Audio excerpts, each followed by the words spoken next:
कबीर की आंखों के सामने बार बार वो दृश्य घूम रहा था जब उसने नमन को शूट किया था। फिरदौस के हाथ में लगी तलवार को देखकर वो उसके हैवानियत से भरे इरादे समझ चुका था। नमन को जब उसने अपनी आंखों के सामने टॉर्चर सहते देखा था, खुद भी मारा था, उसने कभी नहीं सोचा था कि कभी उसके सामने ऐसे हालात पैदा होंगे कि अपने ही भाई पर गोलियां चलानी पड़ेंगी। कबीर की आंखें छलछला उठीं। जय जाकर जल्दी से तीनों दोस्तों के पास पहुंचा। उसे वहां अकेले देखकर वो चौंक गए। देव, कबीर कहाँ है? जय ने उन्हें बताया कि वह अकेले नहीं आया है, बल्कि कबीर सर भी उसके साथ आए हैं, जो कि बाहर बैठे हैं। उनकी हिम्मत नहीं हो रही है अंदर आने की। दोस्तों ने एक दूसरे को देखा, फिर जय के साथ जल्दी से बाहर की ओर दौड़े। कुछ समय बाद चारों दोस्त बाहर खड़े हुए थे और उनके सामने कुछ दूरी पर कबीर चुपचाप सिर झुकाए बैठा था। वो जानते थे कि कबीर किस मुश्किल दौर से गुजर रहा है, कितनी तकलीफ हुई है उसे यह सब करते हुए। कुछ वक्त तक वहां खामोशी पसरी रही। पीछे से सरला आंटी, राधा माँ, तारा, मौली, रोहन, निशा, साहिबा भी आ पहुंचे। कबीर ने किसी की भी ओर नहीं देखा कि कहीं किसी की नजरों में सवाल हुआ तो वह क्या जवाब देगा। उसने अपनी आंखें बंद कर लीं। तभी उसके कानों में ऋषभ की आवाज गूंजी, कबीर, तू ठीक है ना? कबीर ने कोई जवाब नहीं दिया। उसका उतरा चेहरा देखकर सभी दुखी हो गए। सरला आंटी ने दूर खड़े ही अपने आंसुओं को पोंछते हुए कहा, मुझे तुझसे कोई शिकायत नहीं। तूने वही किया जो उस वक्त सही था। मुझे तो गर्व है तुझ पर। कुछ वक्त बाद कबीर को अपने पैरों पर किसी की छुअन महसूस हुई। किसी ने आकर उसके दोनों पैरों को बड़े प्यार से पकड़ लिया। कबीर ने धीरे से आंखें खोल ठीक अपने सामने देखा। इतने दिनों से वो अपने दिल में जिन भावनाओं को जब्त किए बैठा था, वो बाहर निकलने को बेताब हो चली। कबीर अब अपने आंसू रोक नहीं पाया। उसने कांपते हाथों से उस चेहरे को थाम लिया और बड़ी मुश्किल से बोला, बहुत मुश्किल था मेरे लिए। अगर तुझे कुछ हो जाता तो मैं घर वालों को क्या मुंह दिखाता? मुझे तो ऐसा लगा जैसे सब कुछ खत्म हो गया। बहुत तड़पा हूं मैं, लेकिन आज तुझे अपनी आंखों के सामने देखकर मुझे इतना सुकून मिल रहा है कि मैं बता नहीं सकता। सामने बैठा नमन मुस्कुरा दिया। जिसके सिर पर आप जैसे बड़े भाई का हाथ हो, उसका तो यमराज भी कुछ नहीं बिगाड़ सकते। कबीर ने उसे गले से लगा लिया। मुझे ऐसा लग रहा था जैसे मैंने तुझे सच में खो दिया, अपने ही हाथों अपने भाई को मार डाला। दोनों की आंखों से आंसू बह चले। नमन, मैं जानता हूं भाई, आप बहुत तकलीफ में थे, पर अब सब ठीक है। चारों दोस्त और रोहन अब आगे बढ़ नमन कबीर के गले लग गए। हर किसी की आंखों में आंसू थे, लेकिन वो खुशी के और सुकून के थे कि एक बहुत बड़ी अनहोनी जो टल गई थी, वरना जहां नमन शहीद हो जाता तो कबीर भी जिंदगी भर खुद को कोसता ही रहता। सभी भाई अलग हुए। मंजीत, नमन, याद रखना, अब तुम आतंकी साजिद वाले किरदार को कभी नहीं निभा पाओगे। तुम अब सिर्फ कैप्टन नमन हो और अपनी वर्दी में रहकर दुश्मनों का मुकाबला करोगे। नमन, हाँ भाई। कबीर नमन के कंधे पर हाथ रख खड़ा हो गया। वो तो अच्छा हुआ कि सिन्हा सर ने मेजर शौर्य को वहां भेज दिया था। अगर मैं वहां अकेला होता तो शायद आज तो मेरे सामने नहीं होता। वह सोच में पड़ गया कि उस रात हुआ क्या था। कबीर नमन को भगाने के लिए जब जा रहा था तो उसे कुछ ख्याल आया। वह नहीं जानता था कि उसका प्लान काम करेगा या नहीं, पर वह कोशिश करना चाहता था। सिन्हा सर ने जिस बेरुखी से बार बार उसे कहा था कि नमन को मार दो, उसका एक और मतलब भी हो सकता है। दूसरी तरफ मेजर शौर्य को कुछ याद आया। वह कबीर को पुकारते उससे पहले ही कबीर ने मुड़कर मेजर शौर्य को देखा और उनके पास आया। मेरा एक काम करोगे? एक आखिरी कोशिश करना चाहता हूँ अपने भाई को बचाने के लिए। क्या हुआ जो हमारे साथ ही नहीं है?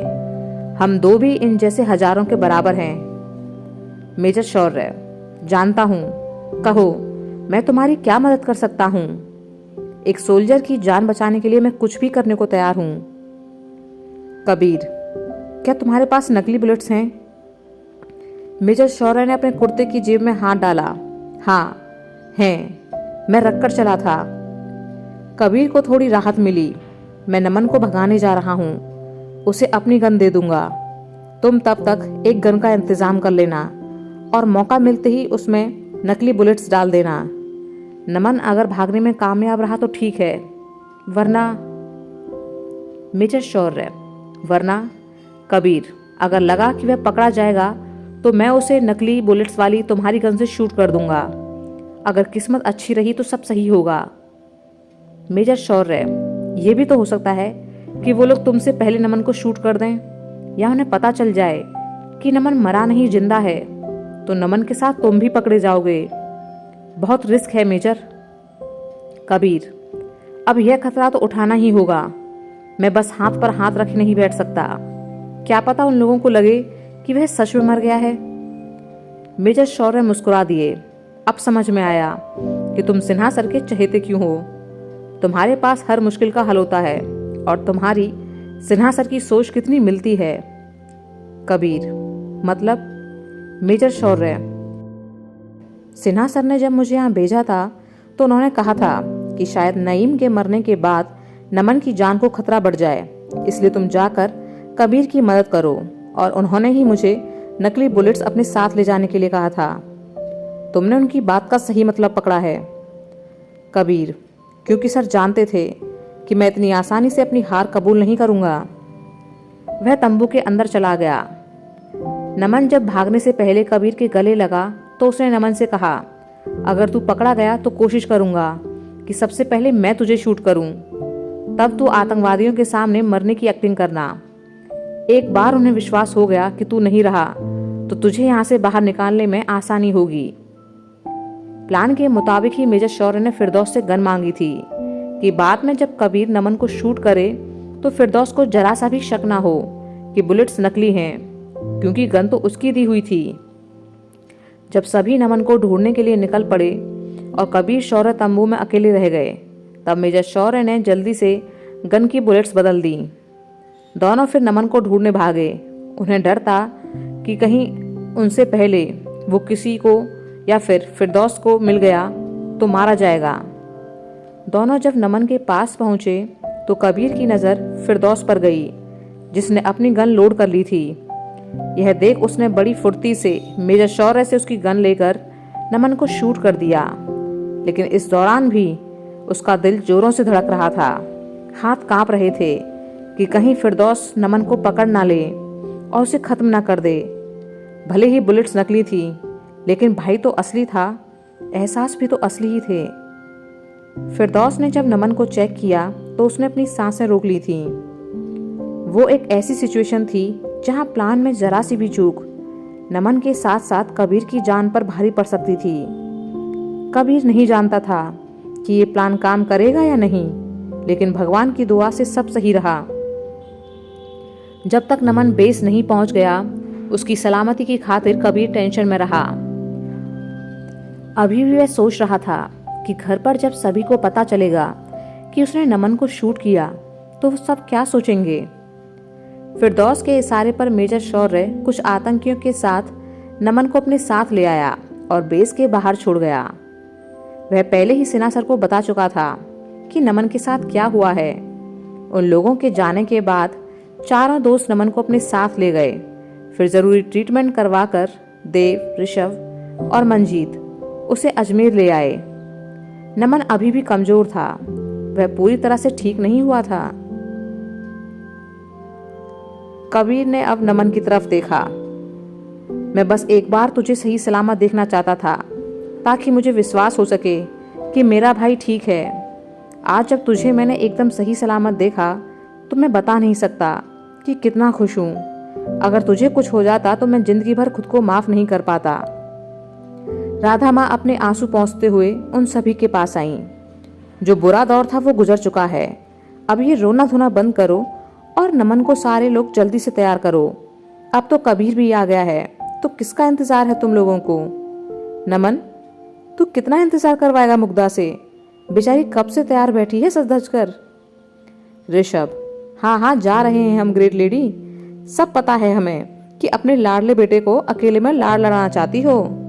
मंजीत, हाँ भाई, बात तो तेरी एकदम सही है। चलो, इनका मिलना मिलाना होता रहेगा। कबीर का ध्यान जय पर गया। उसने उसे रोका और माँ से बोला, माँ, इससे मिलो, ये है। राधा माँ पहले ही बोल पड़ी, हाँ पहचान गई, ये है कांडी। यह सुनते ही कबीर और जय तो हैरान रह गए, लेकिन बाकी भाई हंस पड़े।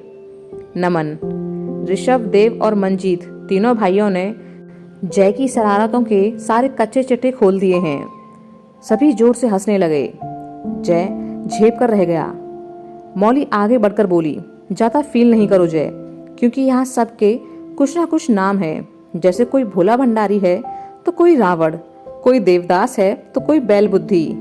जय तपाक से बोला, फिर सही है, मतलब मैं भी आप लोगों में से ही एक हूँ। राधा माँ ने कबीर के सिर पर लगी चोट को देखा, फिर मुस्कुराते हुए बोली, कितने महीनों बाद तेरा चेहरा देखने को मिला है, कुछ दिन रुक कर जाना। कबीर ने हाँ में सिर हिलाया।